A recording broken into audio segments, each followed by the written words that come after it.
স্বাগত ডিবিসি সংবাদে। আপনাদের সাথে আছি আমি প্রিয়া কুণ্ডু। শুরুতেই জানিয়ে দেব মার্কেন্টাইল ব্যাংক সংবাদ শিরোনাম। ৩৯৮ যাত্রী নিয়ে প্রথম হজ ফ্লাইট গেল সৌদি আরব। ভালো ব্যবস্থাপনার সাথে চালু হলো লাব্বাইক অ্যাপ।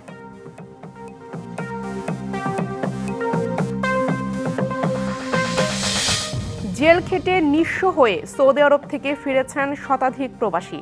দালাল চক্রের জালে জড়িয়ে প্রবাস জীবনে ঘাটে ঘাটে ঠকেছেন তারা।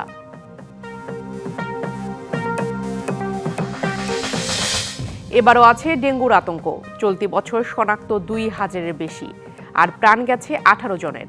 পরিস্থিতি মোকাবেলায় প্রস্তুত স্বাস্থ্য অধিদপ্তর। দেশে দিন দিন বাড়ছে বজ্রপাত। পাল্লা দিয়ে বাড়ছে বজ্রপাত প্রবণ এলাকা। ১০ বছরে মৃত্যু ৩,০০০-এর বেশি।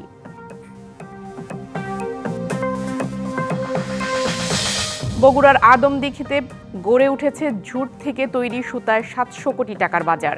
দিন বদলেছে প্রায় ৬০,০০০ মানুষের।